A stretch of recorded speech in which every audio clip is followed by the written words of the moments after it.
Madam Deputy Speaker, I beg to move that the bill be now read a second time.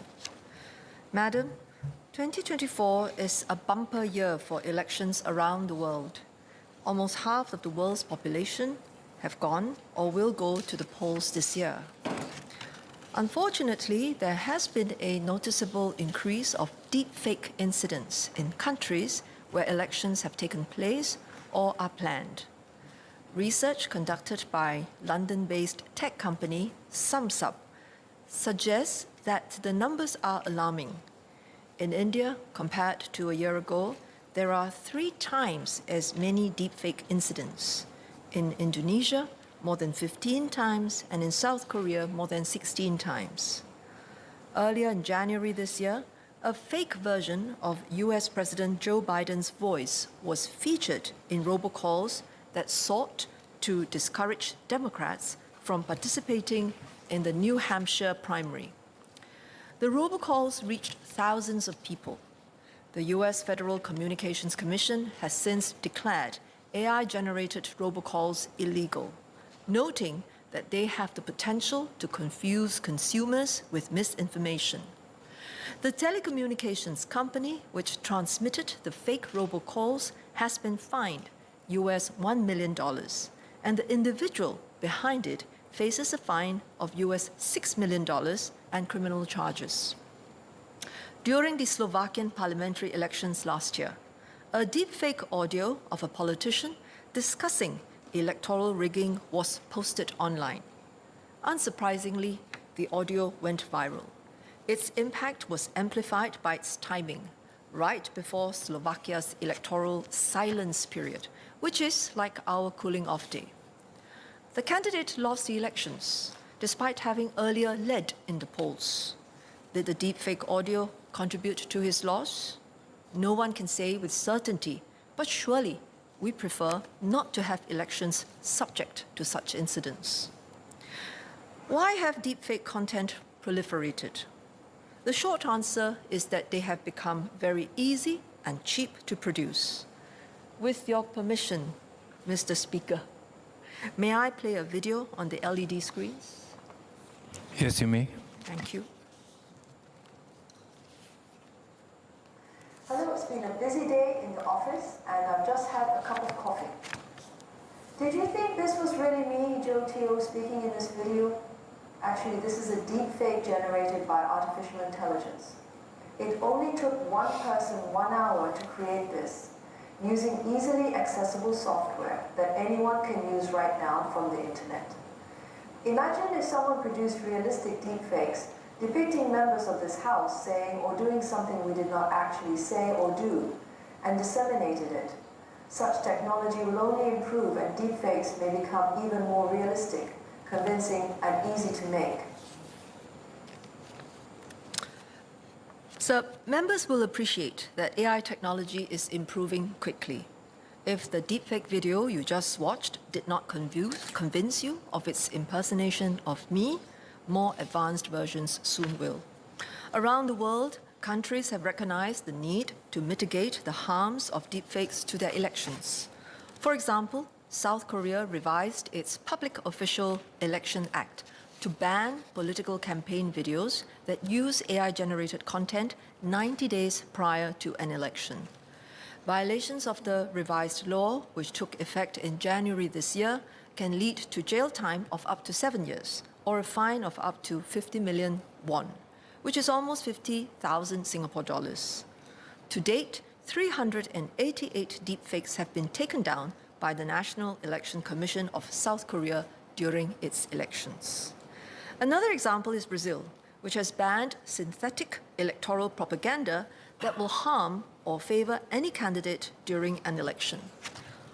The sanctions include the revocation of the candidate's registration or their mandate if they had been elected. Last month, the state of California passed into law the Defending Democracy from Deepfake Deception Act of 2024, which requires social media platforms to block materially deceptive deepfakes of candidates from 120 days before the election to the day of the election. The Australian government is also considering the advice of its Electoral Commission to regulate the use of AI in elections, given the Commission's recent warning that it has limited scope to protect voters from deepfake videos and phone calls imitating politicians in Australia's upcoming elections. It is not just governments which are concerned. The tech industry has also recognized the dangers of electoral deepfakes and the importance of ensuring voters can exercise their choice free from AI-based manipulation. 20 leading tech companies, including Meta, Microsoft, OpenAI, and TikTok, signed the Tech Accord at the Munich Security Conference in February, committing to combat the deceptive use of AI in elections this year. In the face of these developments, Singaporeans are rightly concerned. One study shows that more than 6 in 10 Singaporeans are worried about the potential impact of deepfakes on the next election.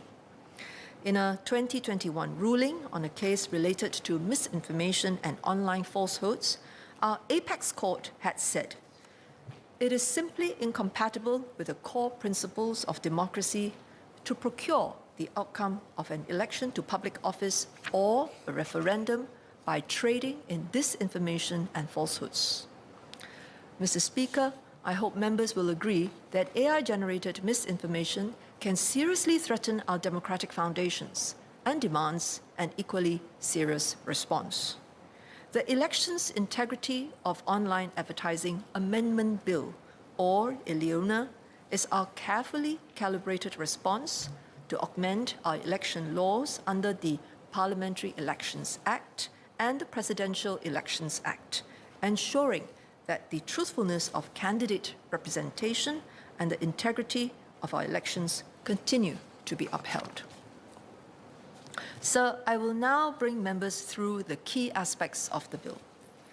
The ELIONA bill will amend our election laws to prohibit the publication of content that is or includes online election advertising, or OEA, is digitally generated or manipulated, and depicts a candidate saying or doing something that he or she did not in fact say or do, but is realistic enough that some members of the public who see or hear the content would reasonably believe that the candidate did in fact say or do the thing. I will go through each of these criteria in detail. First, online election advertising, under our existing election laws, refers to any information or material published online that can reasonably be regarded as intended to promote or procure or prejudice the electoral success or prospects of a candidate or political party. The existing OEA provisions guide the transparent and responsible use of the internet during elections, including for campaigning, and ensure that the elections are contested fairly. The ELIONA bill strengthens the OEA regime by targeting the substantive content of the OEA. Second, the ELIONA bill is scoped to address content that is digitally generated or manipulated. This includes content generated or manipulated using AI techniques, such as generative AI. It also includes non-AI techniques, such as Photoshop, dubbing, and splicing. These are now seen as more traditional editing methods, but they can still be used to manipulate content depicting candidates, making them as harmful and misleading as AI-generated deepfakes.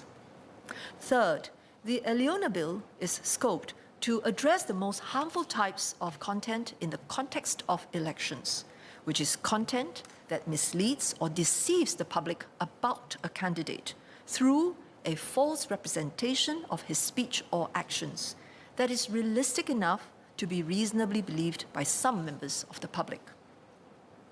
The condition of being realistic will be objectively assessed. There is no one-size-fits-all set of criteria, but some general points can be made. First, such content should closely match the candidate's known features, expressions, and mannerisms. Technically, we would expect a degree of sophistication resulting in minimal inconsistencies in aspects like lighting, body movements, or audio distortions. Second, content may make use of actual persons, events, and places so that the false representation appears more believable.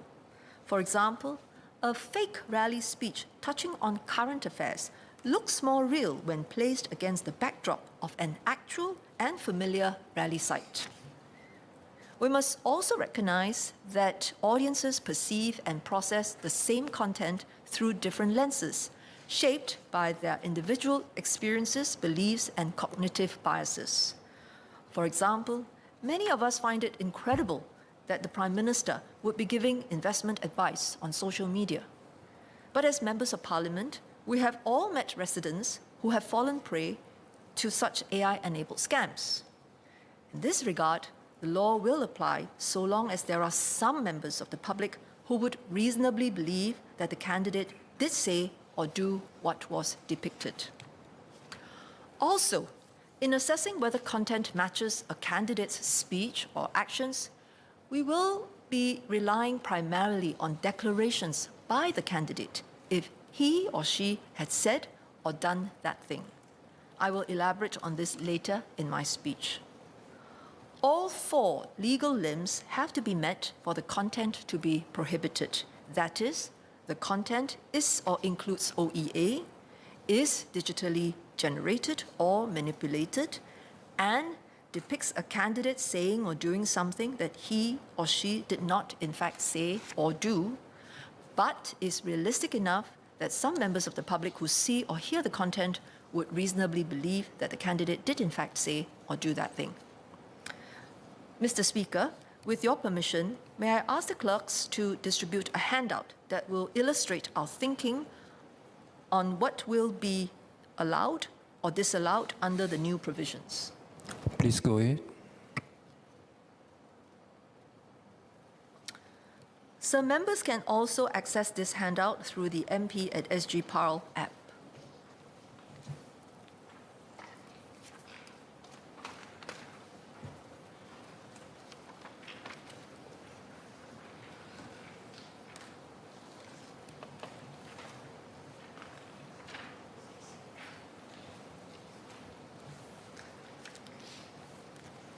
Examples of content that would be prohibited include realistic audio fakes featuring a candidate saying things he did not say, realistic AI-generated images of a candidate participating at events that did not happen, meeting people that he or she did not meet, realistic manipulated images or videos taken out of context and misrepresenting a candidate's actions. It does not matter if the content is favorable or unfavorable to any candidate. The publication of such prohibited content during the election period, including by boosting, sharing, and reposting existing content, will be an offense. As we propose this new measure to tackle realistic misrepresentations of candidates online, we are mindful not to disallow reasonable use of AI or technology in electoral campaigning. While each case will be assessed on a case-by-case basis, there are several scenarios that the prohibition will not extend to. The first is AI-generated or animated characters and cartoons. Most of these animations are not photorealistic replicas of real persons. Audiences will generally be able to tell that the speech or actions depicted are not real. The second is benign cosmetic alterations, such as the use of beauty filters or color and lighting adjustments of images and videos. Such alterations typically involve modifications that do not materially affect truthfulness and do not result in a misrepresentation of a candidate's speech or actions. The third is entertainment content, such as memes. We recognize that such content can arise as part of online discourse during the election period. Memes will not be caught under the laws as long as they are assessed to be unrealistic and do not mislead audiences about a candidate's speech or actions. Some members may be concerned. Will candidates' regular campaign posters showing individuals against the backdrop of a GRC or a SMC be prohibited if they are put online?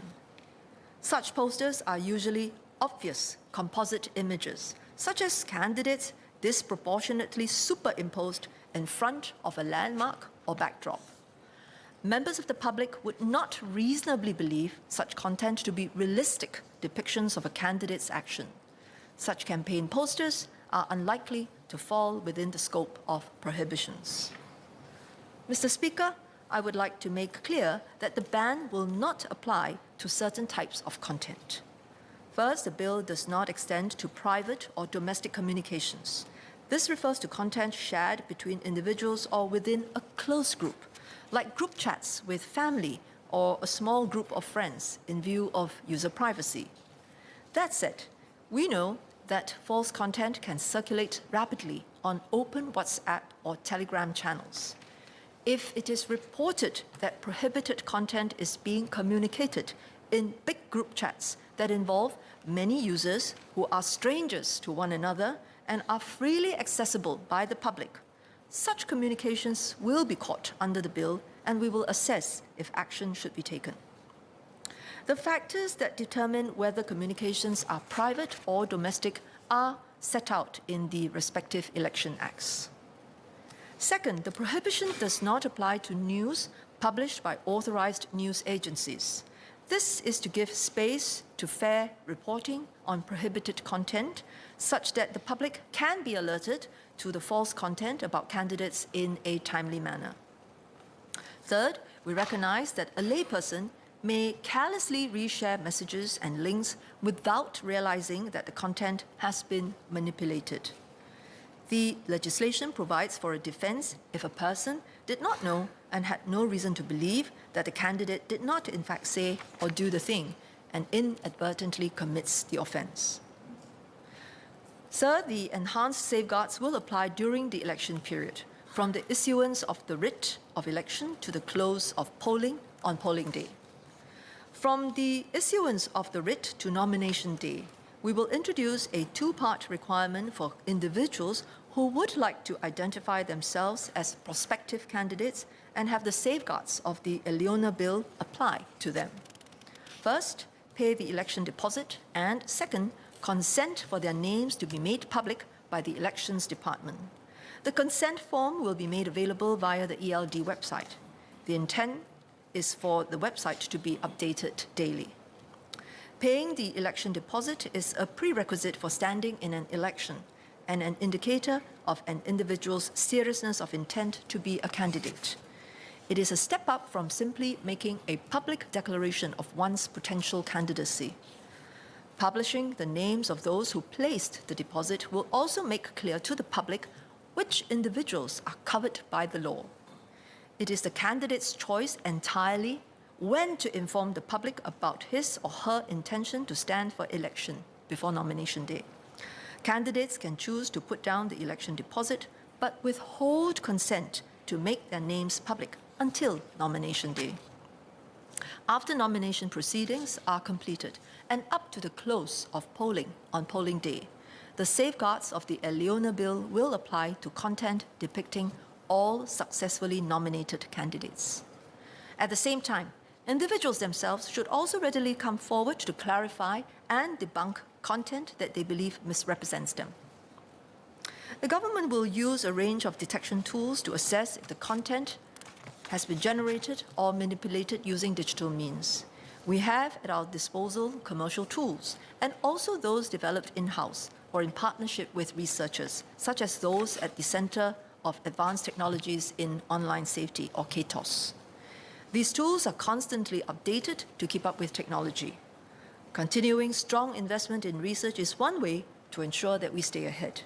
We have channeled $50 million in funding over 5 years to CATOS, which will develop new technological capabilities to detect online harms, including harmful digitally manipulated content. In reviewing reports of false content flagged under this new prohibition, the government will prioritize candidates' reports to the returning officer.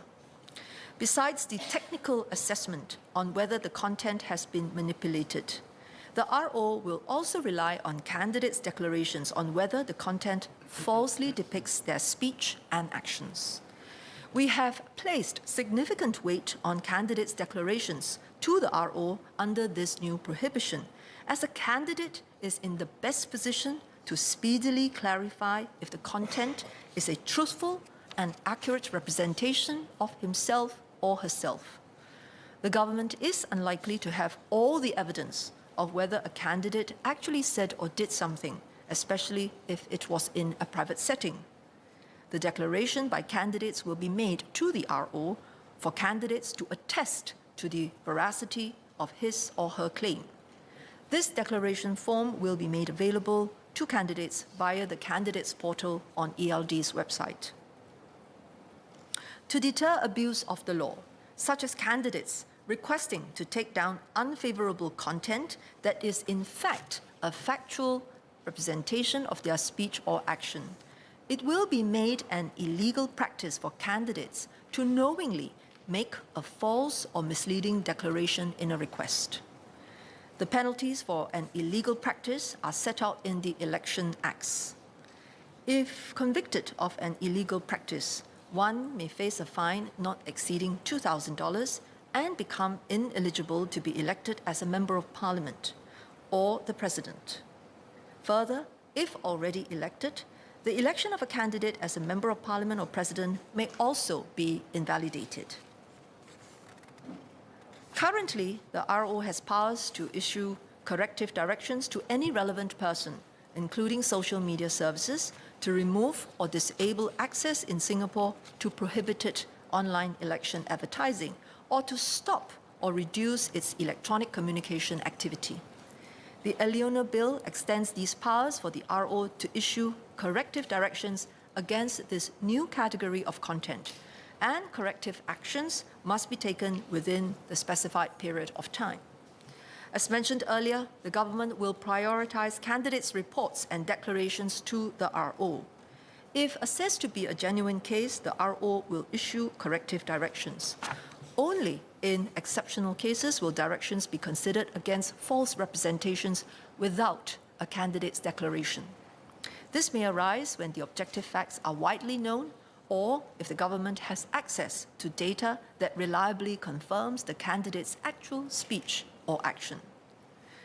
The public can also report potentially prohibited content of candidates to the authorities for review. To better equip the public to make informed choices during the elections, the public will be notified about corrective directions that have been issued against offending content.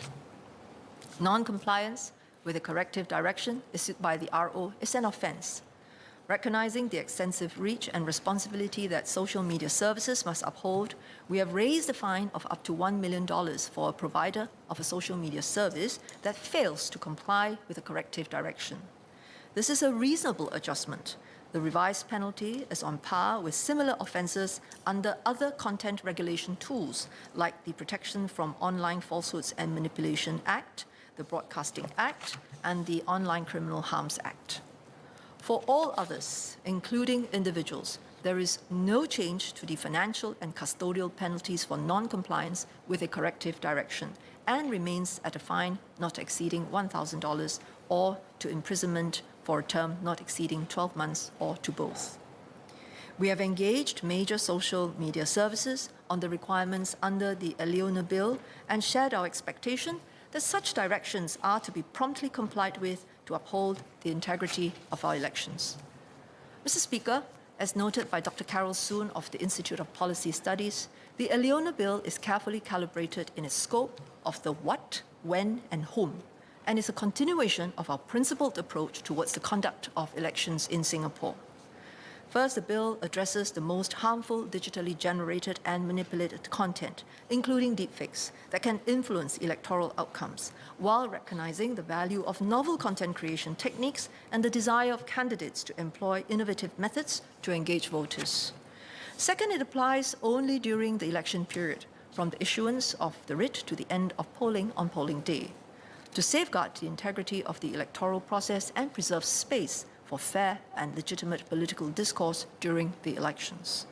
Third, The safeguards apply to all candidates, regardless of political party and potential impact of the fake content. This recognizes that fake content favorable to one candidate must be unfavorable to another, and vice versa. Our voters must be able to make informed choices based on factual and truthful representation of our prospective political leaders. Candidates, too, have a responsibility to conduct themselves with integrity during the elections.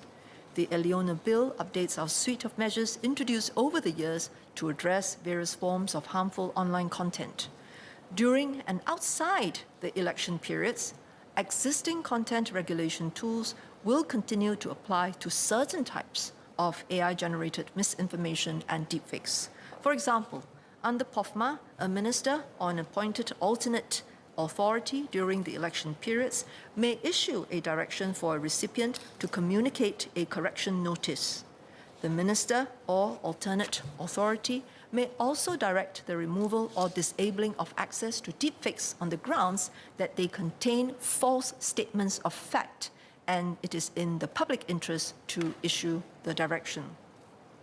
Under OCHA, directions may be given to deal with online activities that are criminal in nature, such as deepfake-related scams. Under the Protection from Harassment Act, individuals may seek recourse for certain content that have caused personal harassment, alarm, or distress to the individual. Beyond the expectations set out in the ELIONA bill during the election period, social media services should also bear greater responsibility for digitally generated or manipulated content at all times. Most major social media services are also prescribed internet intermediaries under POFMA. They will be required to prevent and counter the abuse of digitally generated or manipulated content at all times through an upcoming code of practice under POFMA. This includes an obligation to put in place adequate systems and processes to enhance the transparency of digitally generated or manipulated content, such as through labeling. Like the 3 other POFMA codes in effect today, the new code is being formulated in consultation with the prescribed internet intermediaries. We intend to finalize the code for issuance in 2025. Mr. Speaker, may I continue in Mandarin, please?